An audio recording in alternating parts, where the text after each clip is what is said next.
समाजनि जेंना हारि जौगानाय आरो गुबुन गुबुन बिथिङाव एबसुआ जेब्लायबो गाहायै हाबा मावबोदों। बर' हारिनि मोनफ्रोमबो जेंनाखौ बोस्रांनायाव एबसुआ दिनैसिम फासयनानै थायाखै। बेबायदिनो दिनै गासै मोनबा दख'रा एबसु लोगो नांनानै जथायै समाज बेरेखा हाबा मावनायनि हेंथा गसंथेदों। बाक्सा जिल्ला सालबारि महकुमानि बेन्दोङाव थानाय मोनबा दख'रा एबसु फारियै सालबारि दख'रा एबसु, सिलबारि दख'रा एबसु, रुपहि दख'रा एबसु, राबां दख'रा एबसु आरो सिके दख'रा एबसु जथाय समाजनि बेरेखा हाबा मावनायनि हेंथायै गोख्रों राहा लानांगौनि थाखाय दिनै सालबारि महकुमा खुंथायनो गोसोखांनाय गथायदों।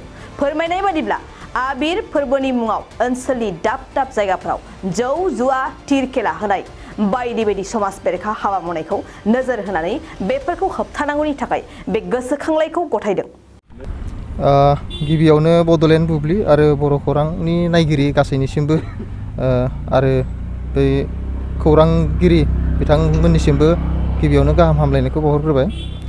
जोङो बिखेखय जों सालबारि साब डिभिजननि सिङाव थानाय जों राबां दख'रा, सिके दख'रा आरो सालबारि दख'रा, सिलबारि दख'रा, रुपहि दख'रा मोनबा दख'रा लोगो नांनानै जोङो दाखालिबो एसपि बिथांनिसिम मेम'रेन्डाम होनाय जादोंमोन। जों दिनैबो सालबारि साब डिभिजननि एसडिअ अफिसार एसडिअ बिथांनो आरो सालबारिनि असि बिथांनिसिम जोङो मेम'रेन्डाम गथायनाया जों बाथ्राया जाहैबाय आथिखालाव सोलिबाय थानाय जे दल जात्रा फुजा फोरबो दा बेखौ लोब्बा लाखिनानै फुजाजोंनो गोबां जायगाफ्राव जुवा होनाय जादों, फुजाथिलिफ्राव जौ फाननाय जादों।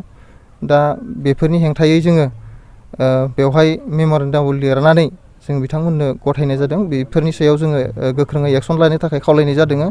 बिनि अनगायैबो गुबुन गुबुन समफ्रावबो गोबां समफ्रावनो जोंनि ओनसोलफ्रावबो आयेन बेरेखायै थिर टिकेट फाननाय शिलंनि बेबायदि गोबां आरो माखासे एन्टि ससियेल खामानिफोर ड्राग्स फाननाय बायदिसिना बेफोर एन्टि ससियेल हाबाफारिफ्रा जाबाय थादों। बेफोरनि सायावबो जोङो दुलाराय बर' फरायसा आफादा बेफोरनि हेंथायै खामानि मावगासिनो दङ।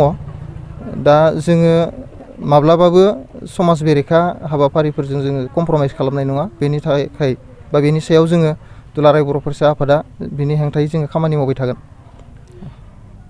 जोङो दुलाराय बर' फरायसा आफादा जोङो खावलायबाय थादों जे बेबायदिनो जोङो मेम'रेन्डामबो होबाय थादों आरो जोङो खायसे समफ्राव दुलाराय बर' फरायसा आफादा थोंजोङैनो फुजा कमिटि आरो जायफोर एन्टि ससियेलजों लोब्बा थानाय बिथांमोनखौबो जोङो खावलायबोबाय थादों। बेबायदिनो जुदि प्रखाखननिफ्राय एक्सन लायाबा जोङो जोंनिफ्रायनो थोंजोङै गुबुन रोखोमनि राहा लानाय जागोन। बेखौ थोंजोङैनो बुंनाय जादों जे खायसे समफ्राव एक्सन लायै समफ्राव जोङो माखासे रोखोमनि राहा लानाय जादों। बेफोरबायदिनो जोङो राहा लानाय जागोन। बिथांमोननि कमिटिनिसिम सालबारि साब डिभिजननि सिङाव जोङो दायो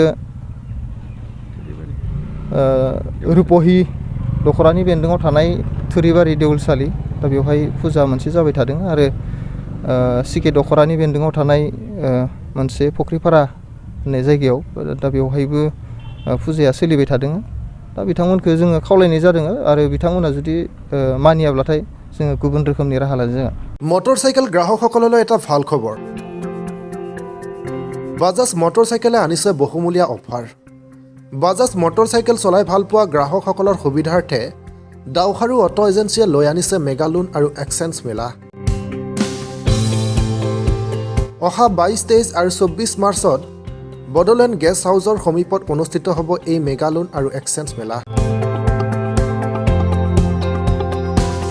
ইয়াত বাইক আৰু স্কুটি এক্সচেঞ্জ কৰাৰ সুবিধা উপলব্ধ হ'ব। লগতে এক্সচেঞ্জ কৰা গ্ৰাহকসকলৰ বাবে বোনাছ থাকিব। ক্ৰেতাসকলক বিনামূলীয়া হেলমেট প্ৰদান কৰা হ'ব আৰু বহু কম মূল্যৰ ডাউন পে'মেণ্টেৰে ল'ব পাৰিব বাইক।